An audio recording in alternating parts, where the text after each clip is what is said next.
Hey guys, अगर आप ध्यान से सुनो तो जब हम रियल लाइफ में बात करते हैं हम वर्ड्स को राइम करने की कोशिश नहीं करते।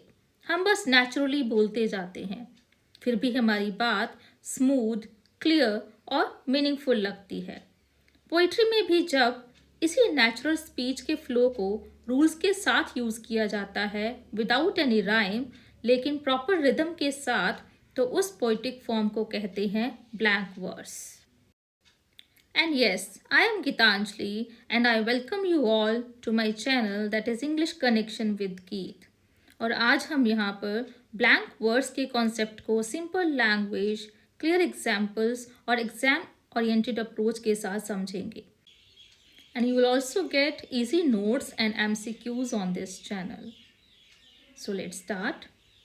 ब्लैंक वर्ड्स इंग्लिश पोइट्री का एक बहुत इंपॉर्टेंट फॉर्म है जिसमें राइम नहीं होता, लेकिन मीटर बिल्कुल फिक्स्ड होता है और रिदम कंसिस्टेंटली फ्लो करती है। इसका सबसे कॉमन और स्टैंडर्ड मीटर होता है आयम्बिक पेंटामीटर। अगर सिंपल डेफिनेशन में हम बात करें, सिंपल वर्ड्स में बात करें, तो ब्लैंक वर्ड्स एक अनराइम्ड पोइट्री है जो कि एक फिक्स्ड मीटर में लिखी जाती है, यूजुअली आयम्बिक पेंटामीटर में।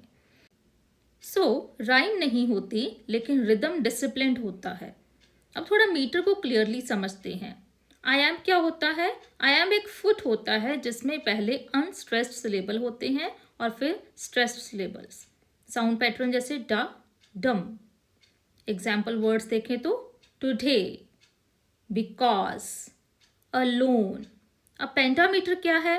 पेंटा का मतलब होता है 5, मीन्स एक लाइन में 5 आयाम्स, टोटल अप्रॉक्स 10 सिलेबल्स। इस पैटर्न की वजह से पोइट्री म्यूजिकल लगती है, स्पीच लाइक फ्लो आता है और पोएम बोलते वक्त नेचुरल लगती है। सोचिए, हम नेचुरली बोलते हैं I want to talk to you right now.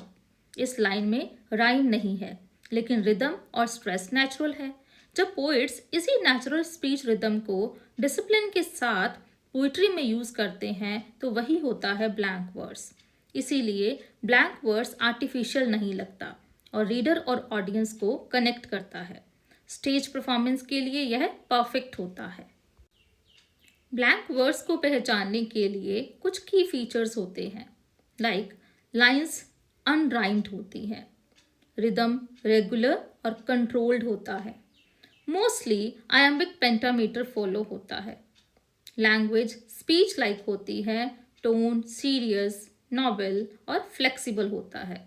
इसी फ्लेक्सिबिलिटी की वजह से ब्लैंक वर्ड्स को यूज़ किया गया है ड्रामा में, एपिक पोइट्री में और फिलोसफिकल और रिफ्लेक्टिव पोइम्स में। इंग्लिश लिटरेचर में ब्लैंक वर्ड्स को इंट्रोड्यूस किया हेनरी हॉवर्ड और अर्ल ऑफ सरे ने।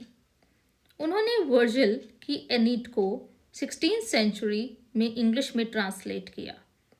लैटिन और ग्रीक पोइट्री में राइम का यूज़ नहीं होता था और वही इन्फ्लुएंस इंग्लिश पोइट्री में आ गया। जब एलिजाबेथन ड्रामा लिखा जा रहा था तो पोइट्स को चाहिए थी एक ऐसी लैंग्वेज जो स्टेज पर बिल्कुल नेचुरल लगे।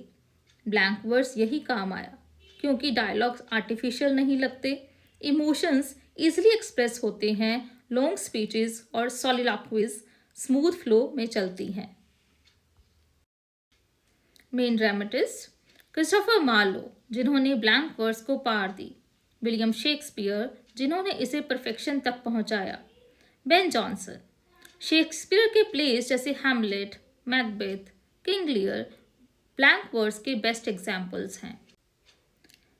ड्रामा के बाद ब्लैंक वर्ड्स ने एपिक पोइट्री में अपनी जगह बनाई। जॉन मिल्टन की पैराडाइज लॉस्ट इसी फॉर्म में लिखी गई। यहाँ ब्लैंक वर्ड्स सीरियस लगता है, ग्रैंड फील देता है और राइम के बिना भी पावरफुल रहता है। विलियम वर्ड्सवर्थ ने टिंटन एबी में ब्लैंक वर्ड्स को बिल्कुल कॉन्वर्सेशनल बना दिया।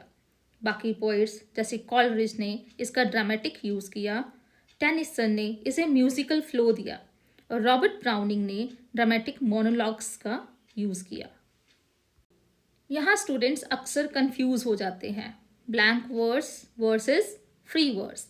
ब्लैंक वर्ड्स फिक्स्ड मीटर में होती है, नो राइम्स, कोई राइम नहीं होती और एक प्रॉपर स्ट्रक्चर होता है। लेकिन फ्री वर्ड्स कोई फिक्स्ड मीटर नहीं होता और कंप्लीटली फ्री फ्लो होता है। दोनों एक जैसे बिल्कुल भी नहीं है। Now importance of blank verse. 16th century से इंग्लिश पोइट्री का ब्लैंक वर्स बैकबोन बना रहा है। ड्रामा और एपिक पोइट्री में एक्सटेंसिवली इसका यूज हुआ। डिसिप्लिन और फ्रीडम दोनों को इसने बैलेंस किया। Now, let's define it in one sentence. Blank verse is unrhymed poetry written in iambic pentameter, widely used in English drama and epic poetry. So this was all about blank verse. You can get the MCQs and short notes on the channel, and for PDF notes you can also follow my WhatsApp channel that I have just started. So thank you for watching, and if you like the video, please like, share and subscribe for my channel. Thanks again.